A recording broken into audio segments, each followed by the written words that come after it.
사랑하는 성도님들, 평안하셨습니까? 이번 주는 예수님 성탄이 있는 주간입니다. 그래서 이번 주에는 성탄에 대해서 말씀을 나누려고 합니다. 하나님의 독생자께서 왜 여자에게 나셔야 했는지, 율법을 만드신 분이 왜 율법 아래 나셔야 했는지에 대해서 오늘 말씀을 나누려고 합니다. 먼저 신앙 고백하겠습니다.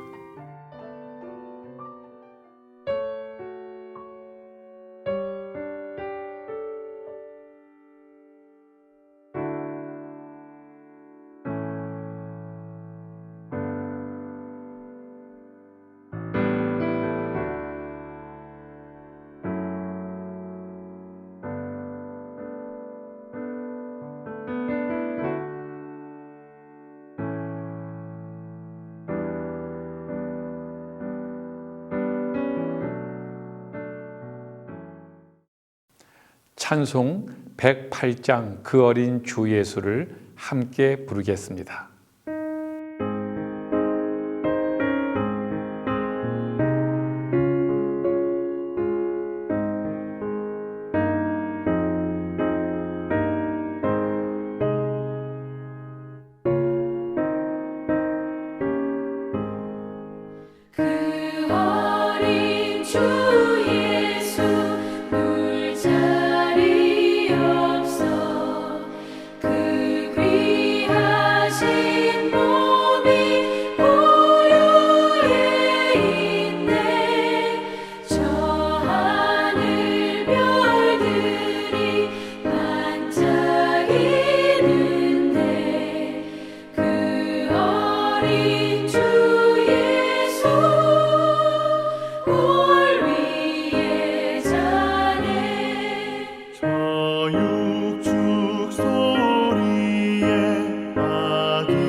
때가 참에 하나님이 그 아들을 보내사 여자에게서 나게 하시고 율법 아래 나게 하신 것은 율법 아래 있는 자들을 속량하시고 우리로 아들의 명분을 얻게 하려 하심이라.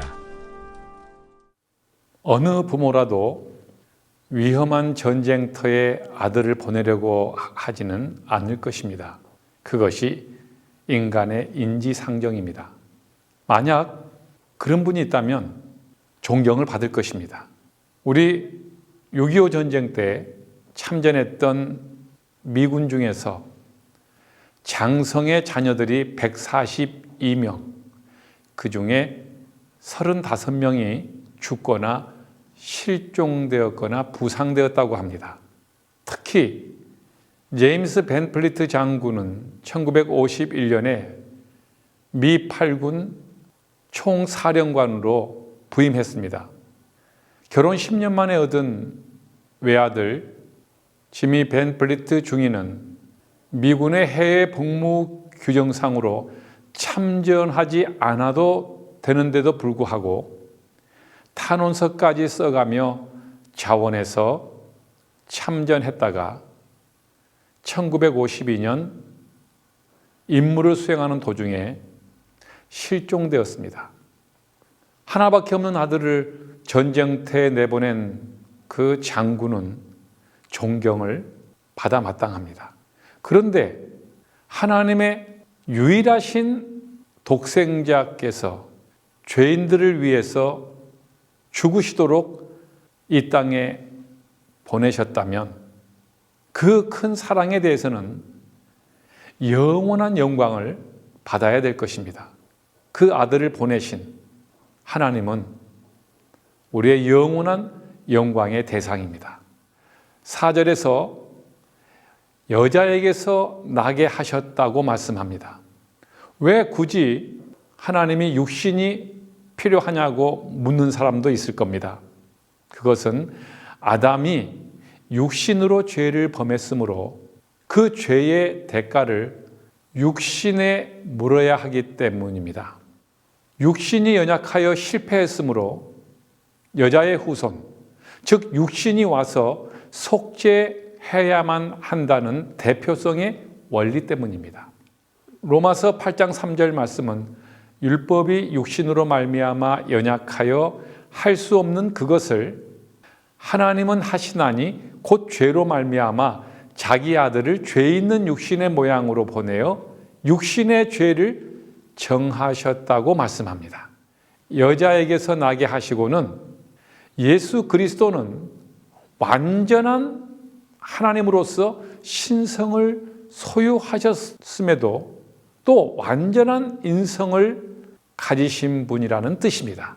이 구원의 계획은 인간의 타락 직후에 하나님께서 세우신 창세기 3장 15절 말씀의 성취입니다. 창세기 3장 15절 말씀은 여자의 후손은 내 머리를 상하게 할 것이요 너는 그의 발꿈치를 상하게 할 것이니라고 말씀합니다. 그래서 육신을 입고 오셔야만 하는 이유였습니다. 또 4절에서는 율법 아래 나게 하셨다고 말합니다. 율법 아래 나셨다는 겁니다. 아담이 법을 어겼기 때문에 그 죄를 속죄하기 위해서는 그 법 아래서 치유해야만 한다는 뜻입니다.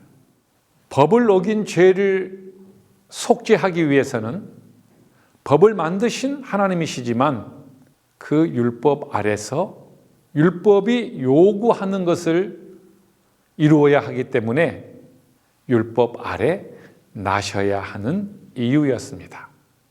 그러면 말씀을 한번 나눠보도록 질문 드리겠습니다. 예수님이 여자에게서 나셨다는 의미는 무슨 뜻일까요?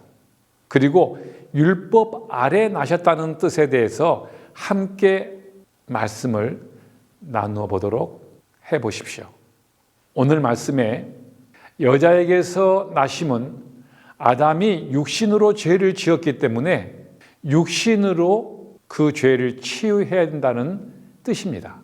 율법 아래 나셨다는 뜻은 율법을 어긴 죄를 치유하기 위해서는 율법 아래서, 즉 율법의 요구를 이루기 위해서는 율법 아래 나셔야 하는 이유가 됩니다. 바로 그 이유 때문에 예수님이 여자의 후손으로 그리고 율법 아래 오신 이유입니다.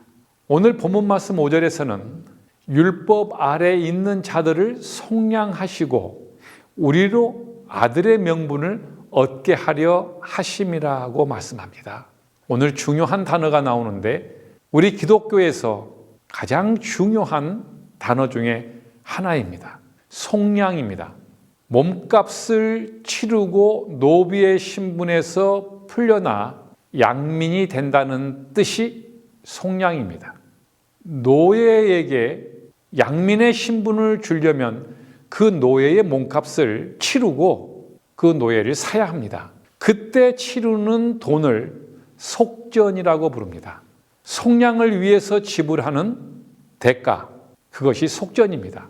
예수님의 목숨으로서 핏값으로 그 속전을 내고 율법 아래에 있는 심판과 사망과 저주 아래 종이 되어 있는 우리를 양민이 되게 하시는, 자유를 주신, 하나님의 자녀가 되게 하신 바로 그 은혜가 속량이라고 하는 말씀에 다 들어 있습니다.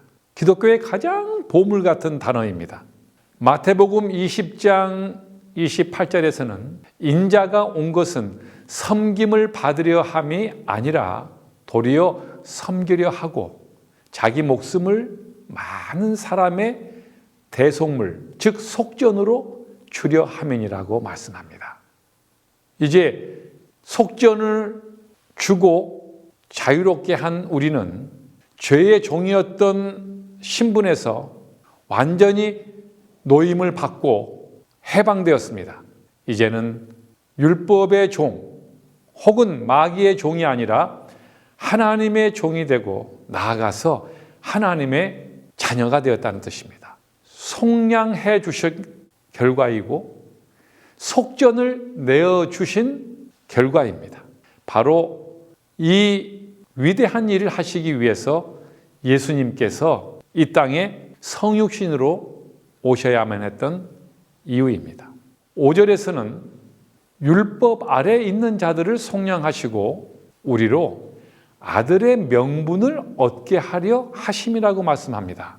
아들의 명분을 얻게 하려 하심이라. 우리의 죄값을 지불하고 의롭다고 하시며 동시에 하나님의 양자로 우리를 삼으셨습니다. 요한복음 1장 12절에서 영접하는 자, 곧 그 이름을 믿는 자들에게는 하나님의 자녀가 되는 권세를 주셨으니라고 말씀합니다.